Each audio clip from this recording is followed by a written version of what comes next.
Welcome to Have a Life Teaching, the podcast designed for educators who are dedicated to enhancing their teaching practice and creating a positive impact on their students' lives. In each episode, we'll dive deep into the world of education, exploring a wide range of topics related to curriculum, instruction, and assessment in K-12 schools. Together, we'll learn from the brightest minds in the education field. So if you're a passionate educator who's ready to take your teaching practice to the next level, join us as we explore the exciting world of education. My name is John Shimbari, signing in and saying, let's have a life teaching. Hello, everyone. Welcome to another episode of the Have a Life Teaching podcast. Tonight, we're digging deep into talking about how to nurture math curiosity, particularly in grades K-2. Dr. Guarino is senior lecturer at UC Irvine, whereas Chepina Rumsey is associate professor at the University of Northern Iowa. And they are co-authors of a brand new book that I'm excited to talk about today called Nurturing Math Curiosity with Learners in Grades K-2. So Dr. Guarino and Dr. Rumsey, thank you for being on the show today. Thank you for having us. How did math instruction become an area of practice for you within education? And particularly, why the focus on our very young learners? Jody and I were both classroom teachers who went back to graduate school to continue our learning. We both work with pre-service teachers and lead professional development, but the brilliance of those young students has really just become a big part of what we do. Just hearing what they are saying, what they're thinking, what connections they're making has been something that we wanted to highlight through our book and through our work. Thinking back, Chepina and I actually met working on a project for illustrative math in the early days of IM. And she had written a paper about argumentation that was situated in a fourth grade classroom. And I read the article and I was so inspired and thought it would be a great reading to use in some upcoming professional learning that I was going to be facilitating. And as I mentioned, the article was situated in fourth grade and our professional learning was K-5. So I got some pushback and people were asking me, well, how is this actually relevant to K-2 teachers? And it really hit me that there was this belief that K-2 students couldn't engage in argumentation. At the time, there wasn't a lot written on argumentation in primary grades. So we thought about, well, let's try some things and really think about what does it look like in primary grades, and let's find some friends to learn with. Pina mentioned we both work in math teacher education. I approached some of my recent graduates from my teacher education program that were working in primary classrooms and a principal that employed quite a few of our graduates, and we started to learn together. And we worked with 3 teachers, Bethany, Christina, and Rachel, in their first years of teaching, and we worked with them monthly for 2 years. And we didn't go in certainly with the goal of writing a book. Each time we met them, we would just learn more and get more excited. And really, I mean, we always thought kids were brilliant, but watching what little kids could do just amazed us every single time we were with them. And not just they were amazing, but also these teachers. They were first and second year teachers, and they were willing to get dirty and figure out, can kids do this? We really learned with and alongside them. And it's really exciting because the original students that we feature and talk about in the book are now in high school. So just thinking about, like, what did this progression offer them from their years in kindergarten, first and second grade? Both of you have mentioned this word brilliance. Can you go into that a little bit more in terms of where are the assets that K-2 students bring?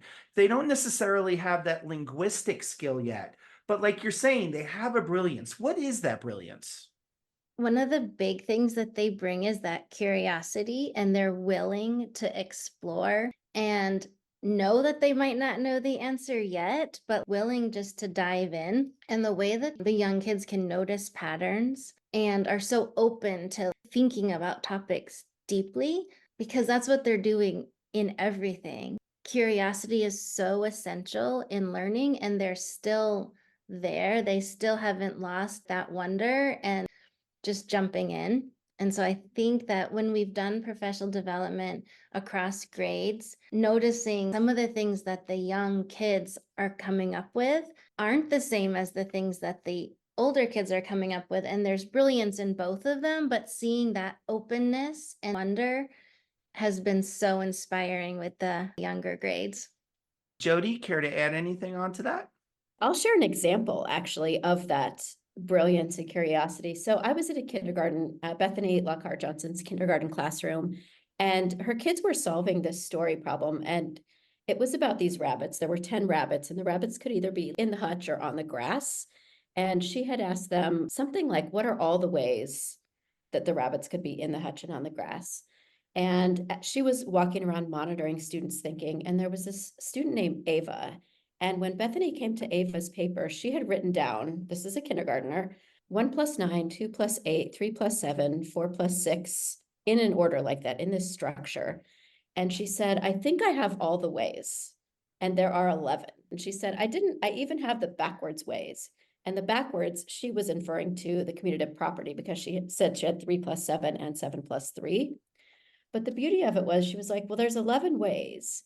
And she walked over to this chart in the classroom, an anchor chart from prior learning where kids had been working on ways to make 5. And she realized that there were 6 ways to make 5.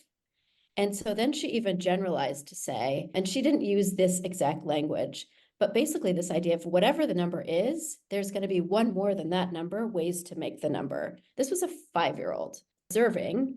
Then going back to this other chart, I noticed something. I'm making a connection to something we've already learned. And then the teacher asked her, do you think it works for all numbers? And she said, I think it works for all numbers to 20 because I know about numbers to 20. So this n+1 sort of algebraic, oh my gosh, a 5-year-old. And to me, that's brilliant. And it makes me think about, I wonder if kids were doing this all the time, but I just didn't hear it. I didn't know to listen for it. And now that we've learned so much from listening to kids, have they been doing this all the time? And it's just been us not giving them space or not recognizing when they're actually doing it. Indeed. And something that's resonating with me that you're both saying is this idea of curiosity. K-2 students have not learned to fear math. Whereas by the time they go through the system, middle school, high school, even as adults, how many times have we heard adults say, oh, I'm not good at math. I'm not good at math. They don't have those fears yet. Jody, the student that you're referencing, whether she's right, whether she's wrong, it is indeed about that curiosity and thinking about our thinking. So if they are getting exposed to activities and learning mathematical practices that encourage this curiosity, in many ways, they are the perfect age to start it. So they won't develop that fear. And Jody, you were even mentioning the n+1 formula. That's something that's going to carry over into their middle school and high school math education. To me, it makes perfect sense that we focus on K-2 and developing this curiosity. With that in mind, we've talked a little bit about the beauty and the brilliance of K-2 learners, particularly in terms of how open they are in terms of mathematical thinking. How do we do that, though, in a K-2 setting? I know that you want people to buy the book, and I hope people do, but can you maybe give us 2 or 3 ways for the podcast listeners that they can, especially if they are teaching K-2 students, how they could go about nurturing this math curiosity? Sure, I would be happy to do that. A big learning for us that we would imagine would be helpful for other teachers is really seeing rich examples and developing a vision. That being the first start, like with a vision for what it can look like. We're able to see opportunities that, as I mentioned before, we may not have always seen, opening our own minds to what might this look like. And we've seen teachers take common instructional routines like choral counting or tasks from their textbooks or even children's books and find rich opportunities for curiosity and mathematical argumentation. And in the book, we share examples to help build that vision for teachers, so they can see opportunities in their own classrooms. And all of the examples in the book come from kindergarten, first and second grade classrooms, so that you could drop in and go, oh, this is what it looks like when kids are making sense of the number 10, or this is what it looks like when they're learning how to use the equal sign, or when they're decomposing numbers.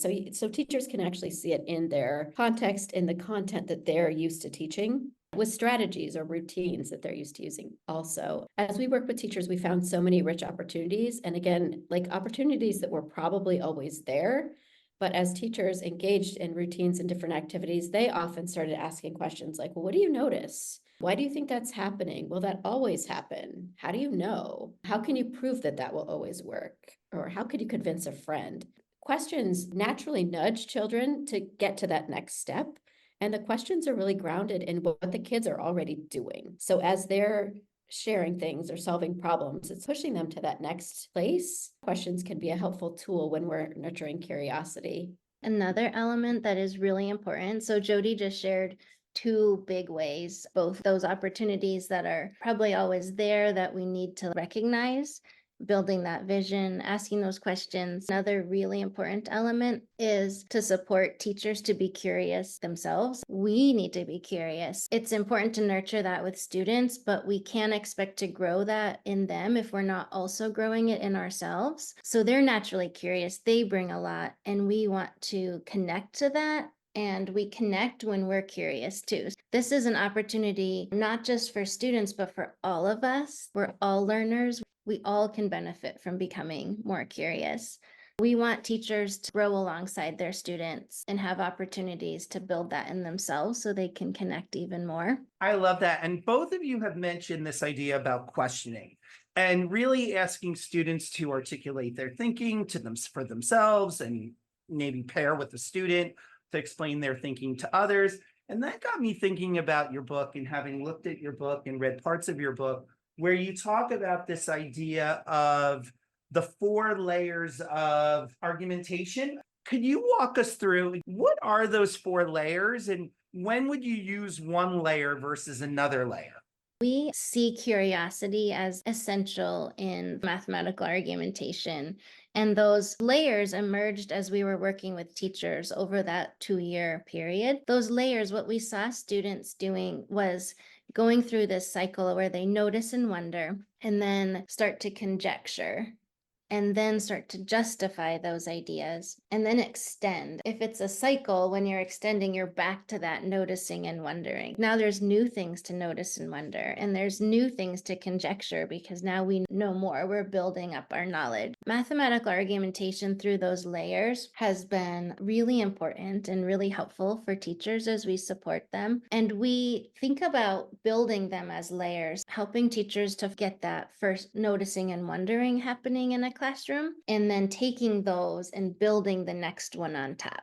Oh, we've got all these ideas. Do you think that's always going to be true? Is there something else we could say? So building those on top of each other has been a strategy that's helped for teachers so that they can develop that deep understanding of mathematics while also having that ownership and engagement. That's really important. In the example with Ava, she was noticing and wondering. She came up with that conjecture about what's going to happen always. Is this always going to be true? That it's always going to be one more than the number you're decomposing. And then she justified by trying to bring an example and make connections across an anchor chart to her patterns and seeing those patterns, and then extending to, well, this is going to work for up to 20, which for her, that was a really big number to extend it. Those layers represent what we've seen in classrooms and how we've supported teachers to help that come out in their own classrooms. I love the way Chepina used the example from Ava that we had mentioned before, making sense of the layers, but then also going, okay, what does that actually look like when kids are doing it? What are some ways to do this argumentation when our students can't necessarily read yet?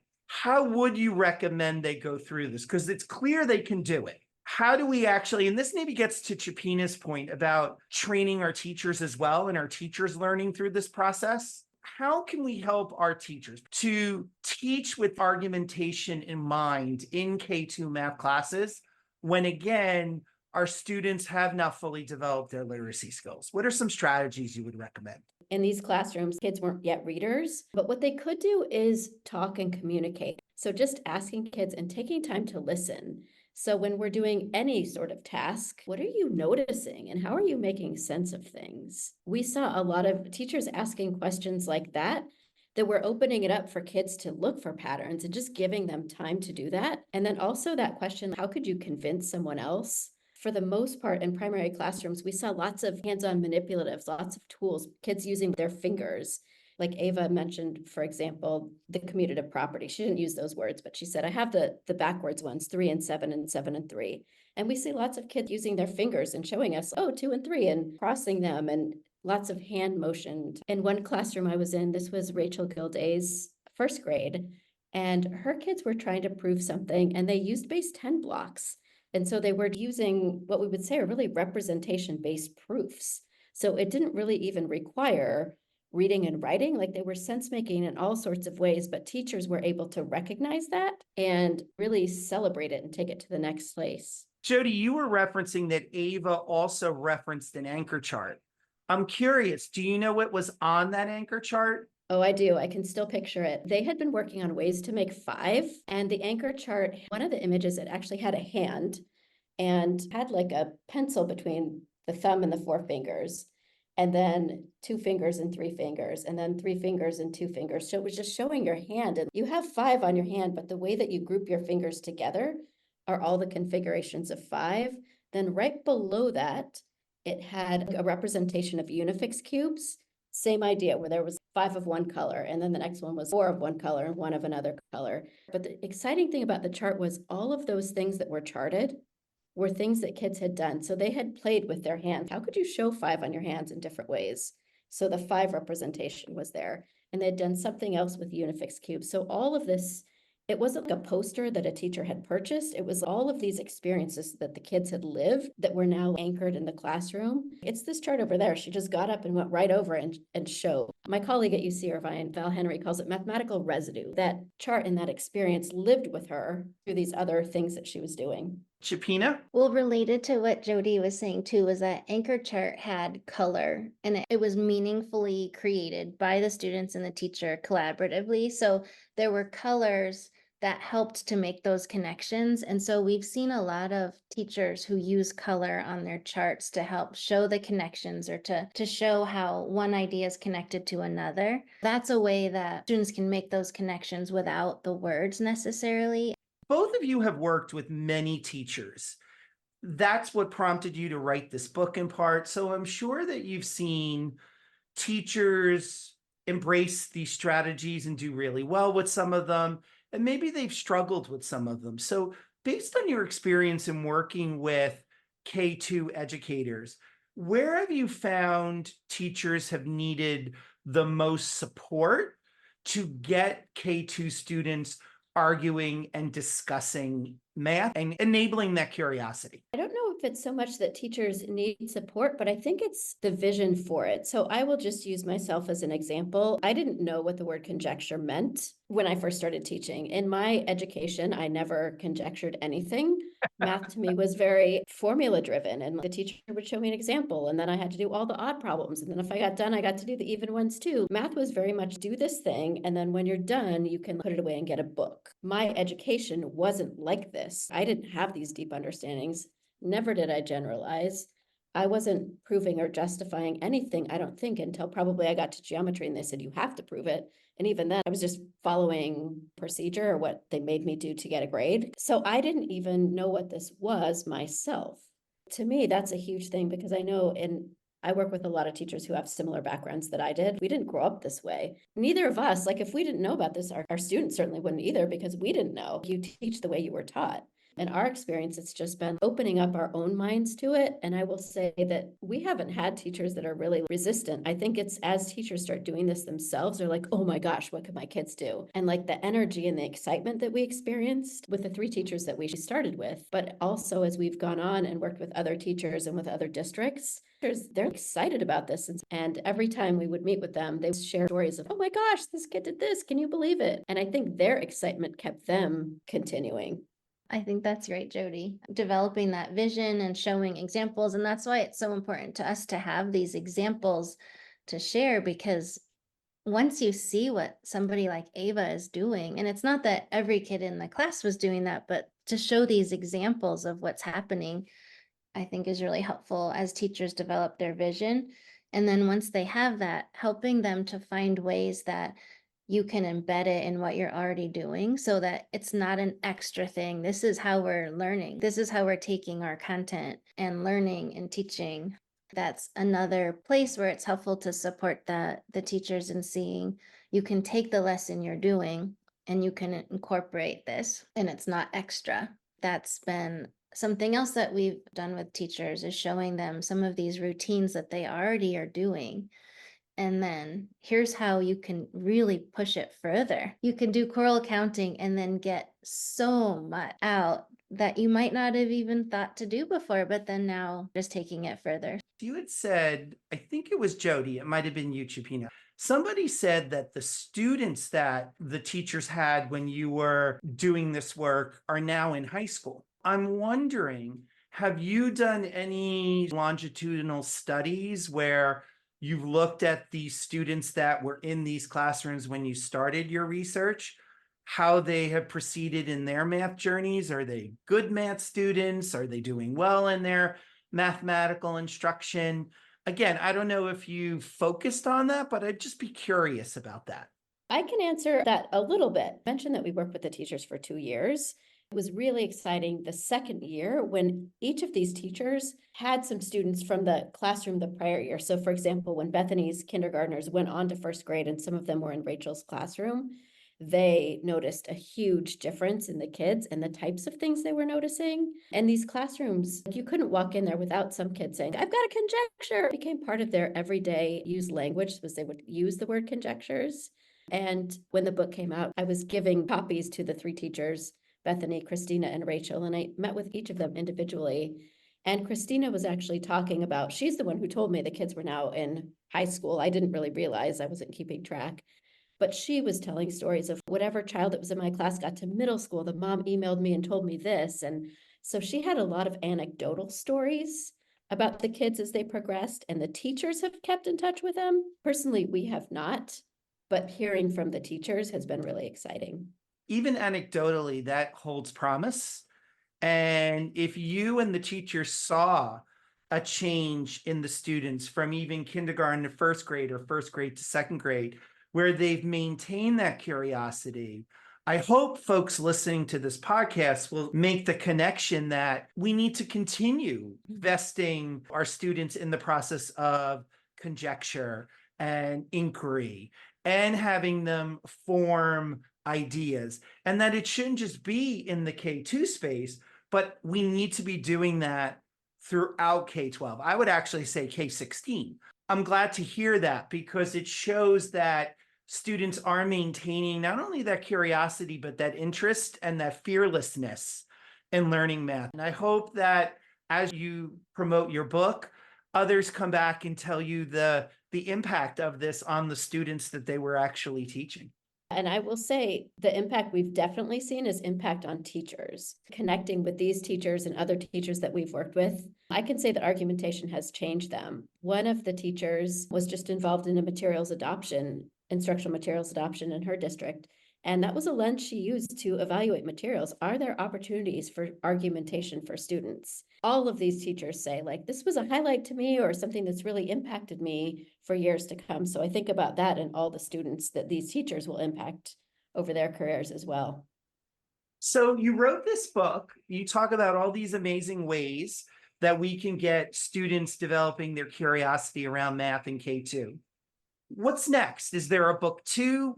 What has your research shown you is the next nut to crack when it comes to math instruction for early primary students? So yeah, we're so excited that the book came out and we have a contract for writing the next grade band. We're working on the next grades for 3 to 5. So that's what we're doing. We have lots of examples, amazing examples of what kids are doing. That's what Jody and I are working on now, is getting the next book ready so that we can share that. And then hopefully if a school wanted to use both of them, we want it to be that the K-2 teachers could read a book that's just for them, and the 3-5 could read something just for them, but then there's overlap so people can talk and really collaborate across a whole school. What better resource than yours to use in a PLC, right? In a professional learning community where, again, the K-2 don't feel left out, that they will have this book. And then your 3-5 will have that book. And like you said, Chepina, they could then be collaborating and coordinating and doing that alignment, that vertical articulation that us educators love to chat about. We've talked about a lot of things today. What have we not talked about fostering math curiosity in K-2? that you feel the listeners really need to know? One thing that we haven't really talked about, when kids are in K-2, that's often their early education. I often think about my children who are adults now, but when they were young children, they were always asking me, why? Why does this work? Why does this happen? And then I think about later as they got through school, they weren't really asking why. It was more about, do I have to do it? Is this going to be graded? And that curiosity didn't really stick with them. So how do we continue it going? Because as you mentioned, John, and I experience this almost daily as I meet new people and they're like, what do you do? And I say, oh, I'm a math teacher. Oh, math. Oh, I don't know if I can be friends with you. Let me tell you about this awful experience. And then they go on to talk about some scarring thing around math. But I think about how do we get kids when they're early on to really understand what math is? Because I didn't in school. I thought math was doing a worksheet. How do we help kids love it? And how do we help kids see it as the real math that mathematicians do, not worksheets or this sort of school math that's very different? It's interesting you say this, Jody. It's almost like, how can we, like you said, keep the curiosity going? I think one way, showing how math is related to life, especially if you're in any kind of leadership decision, you need to use data to make an effective, aligned decision. But even figuring out ways to do that in the K-2 space, showing students that math is not an entity unto itself, but intricately related to everything else that we do in society and the decisions we make. Chepina, did you want to add anything? No, I love what Jody said. I totally agree. Where can people find out more about each of you and the wonderful work that you do? We have been trying to do more social media pages so that people can keep in touch and share their own ideas. We have articles too that we've written related to this work even before the book was a project. And a lot of the papers and the writings that we have done are available on my website at UCI at the School of Education, my lecture homepage, so we can link that as well. But they'll find links to a lot of the articles that we wrote before we wrote the book on argumentation and some also like additional tools and resources that might be helpful. We have a YouTube channel and it's at Nurturing Math Curiosity. And then we also have an account on X that's Nurturing Math Curiosity and it's at Math Curiosity K2. I'm on Twitter as well. My handle is at Jody_Guarino. Both of you, Chepina, Jody, thank you so much for your time today. This has been a very informative conversation, and I hope that our early primary teachers realize that it's never too early to start having our students engage in their learning and learning from each other. And like you said, conjecturing, making connections. We need to start early and we need to maintain that curiosity, particularly in math, throughout K-12. So thank you both. Thank you, John. Thank you. Thank you for listening today. I hope you got some great tips that you can bring back into your teaching. Remember, have a life teaching without sacrificing your own. Also, don't forget to subscribe and be well.